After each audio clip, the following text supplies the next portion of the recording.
Bonjour, je m'appelle Jonathan Montreuil, j'ai 29 ans et j'ai la sclérose en plaques. Diagnostiqué depuis 2011, donc ça fait 2 ans environ que j'ai la sclérose en plaques. Bon, la sclérose en plaques, c'est quoi exactement? C'est que dans ton cerveau et ta moelle épinière, tu as des milliards de neurones et parmi tes neurones, dans ta neurone, tu as une fibre nerveuse qui s'appelle l'axone. Et ton axone a une couche protectrice dessus qui s'appelle la myéline. Et moi, mon système immunitaire voit la myéline comme un corps étranger. Donc, il s'attaque à lui. Mes axones, il manque de la myéline dessus.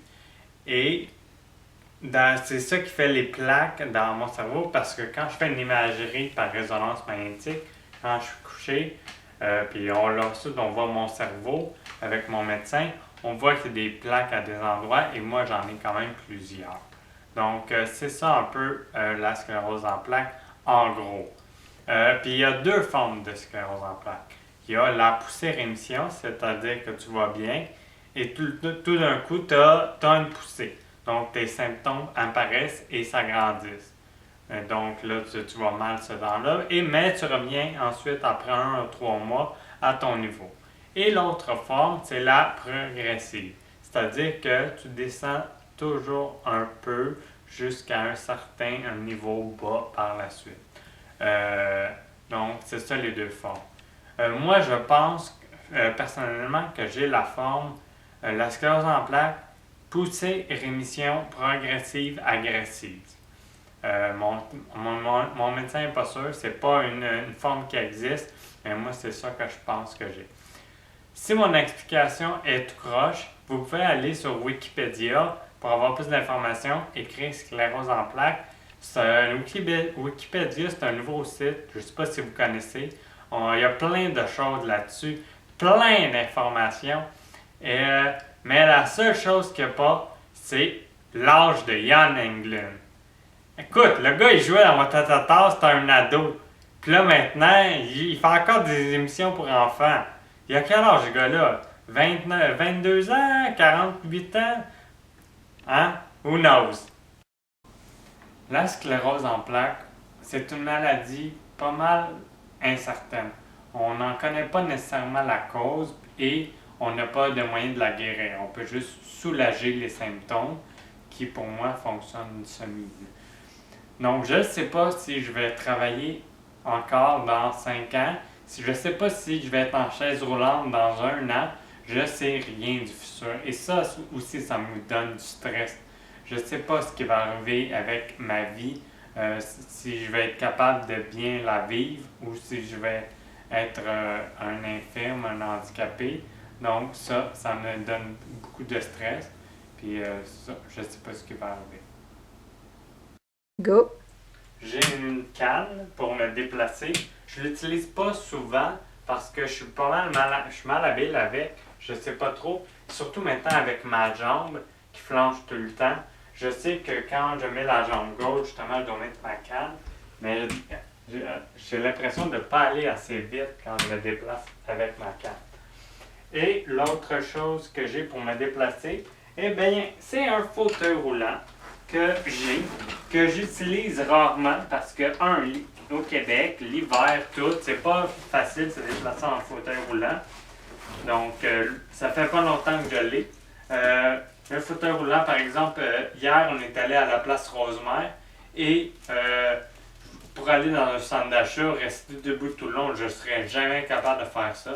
Ma femme, justement, me poussait tout le long et c'est comme ça qu'on s'est déplacé à la place Rosemère. Là. Voilà. Go!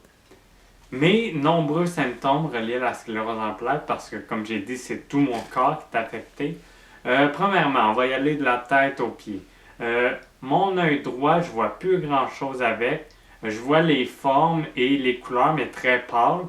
Et mon œil gauche, lui, c'est juste la myopie, donc c'est pour ça que j'ai les lunettes.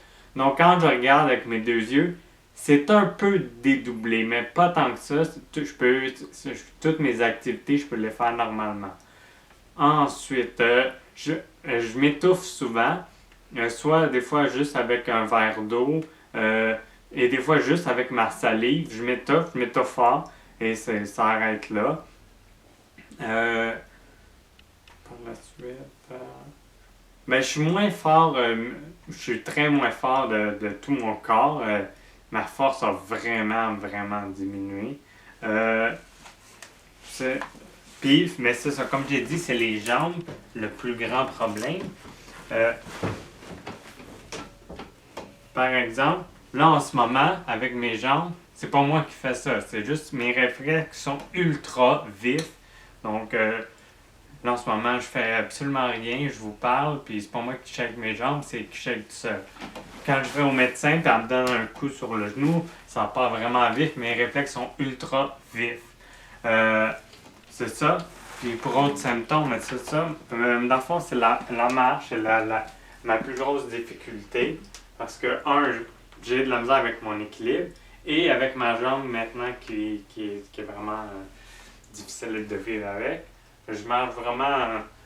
Quand je marche, on dirait que je suis sous continuellement. Le monde pense que je suis sous ou sûrement un attardé mental. Donc, c'est ça, je marche. C'est pas très beau. Et là, je suis en ce moment, je reste debout. Puis éventuellement, si j'étais 5 minutes comme ça, ben, je m'assierais parce que là, je serais trop fatigué. Go. Oui, ma consultante m'a parlé que j'avais oublié les symptômes. J'ai parlé de ma jambe, mais je n'ai pas expliqué c'est quoi exactement. Des fois c'est au chaque 30 secondes, des fois c'est à chaque minute, des fois c'est à chaque heure, ça dépend. J'ai un genre de choc électrique dans ma jambe gauche, un fourmillement qui dure environ 1 à 3 secondes, mais ça m'empêche de marcher comme je viens de dire et de m'endormir parce que t'es couché dans ton lit, puis là, tout d'un coup, ça fait un petit choc. Là, ça t'empêche de t'endormir. Et là, ça continue comme ça et éternellement, ça l'arrête jamais. Donc ça, de mon œil gauche, j'en ai parlé, je vois bien avec, mais de temps en temps, une fois par journée, ou des fois j'en ai pas, heureusement, j'ai une hyper migraine en arrière de mon œil gauche, c'est là que je la sens le plus, pendant une demi-heure, 1 heure, et quand je travaille par exemple à l'ordi, je peux plus travailler, ça fait tellement mal que là, il faut que j'arrête tout et que j'attende que ça passe. C'est la seule façon que j'ai trouvé pour ça. Euh, j'ai toujours froid. J'ai toujours froid. C'est ça. Mes mains sont continuellement froides. J'ai vraiment toujours froid. Je vais vous montrer tout à l'heure comment je m'installe quand j'écoute la télévision, par exemple. Mon sommeil, il est vraiment difficile. Je dors mal la nuit, justement, à cause de ma jambe. Je suis pas capable de faire de sieste le jour, donc ça l'aide pas plus. Puis j'ai la difficulté à m'endormir. Le sommeil, en général, c'est vraiment difficile. Est-ce que j'ai oublié quelque chose d'autre, consultante? Merci beaucoup. Au revoir. Pour mes médicaments que je prends chaque jour, c'est vraiment compliqué. Je me suis déjà même trompé dans une autre. Je vais vous les énumérer. Ça, c'est le Gilenya. C'est mon médicament contre la sclérose en plaques en général que je prends 1 fois par jour à chaque jour. Ici, j'ai le Fampira que je prends 2 fois par jour. Il sert à que ma démarche soit mieux, à ce qui paraît. J'ai des petites capsules de vitamine D que je prends 2 fois par jour. J'ai du Lyrica, qui est comme un médicament général pour la douleur et tout, la marche. C'est supposé aider tout ça. Je ne sais pas si ça le fait. Comme vous voyez, je dis tout le temps, je ne sais pas si ça marche parce que moi, je ne vois pas vraiment d'effet de ces médicaments-là. Au moins, lui, il fonctionne. C'est un antidépresseur. C'est vraiment fort. Ma dose est quand même minime. Ça, je prends ça pour m'endormir. Puis ça, actuellement, après 15 minutes, 30 minutes, ça me knock tout de suite, puis je peux dormir. Mais faut pas que je me réveille durant la nuit parce que là, je pourrais plus. Je peux pas en prendre 800 000 par nuit. Voilà.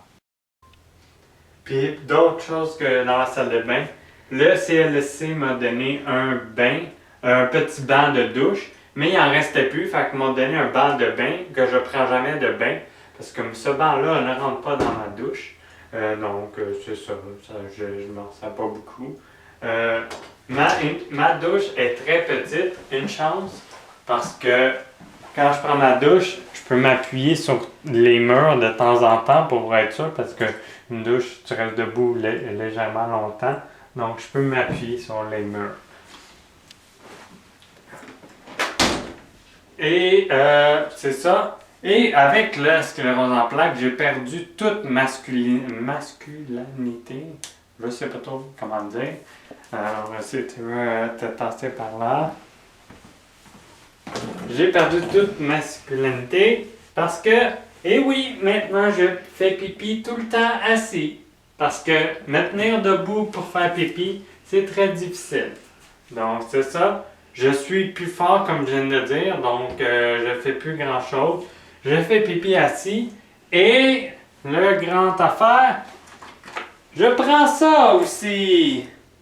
Et oui, parce que comme j'ai dit, il n'y a plus rien qui fonctionne dans mon corps. Donc je prends ça et j'ai pris ça pour concevoir le petit prout qui s'en vient. Donc on espère qu'il va être encore plus fort parce qu'il était fait avec ça. Merci beaucoup. Je voulais juste dire aussi que je suis toujours fatigué. Je sais que toute la population est fatiguée, mais dites-vous que moi, c'est comme une coche de plus. Comme j'ai dit, je dors mal la nuit, donc je suis tout le temps fatigué. Je fais le moindre effort, je suis fatigué. Quand j'ai mangé, après avoir mangé, je suis fatigué. Donc, je suis toujours fatigué. Puis c'est vraiment fatigant parce que ça t'empêche de faire plein de choses dans la vie. Donc voilà, je suis tout le temps fatigué, merci. Voilà comment j'écoute la télévision parce que j'ai toujours froid. Merci.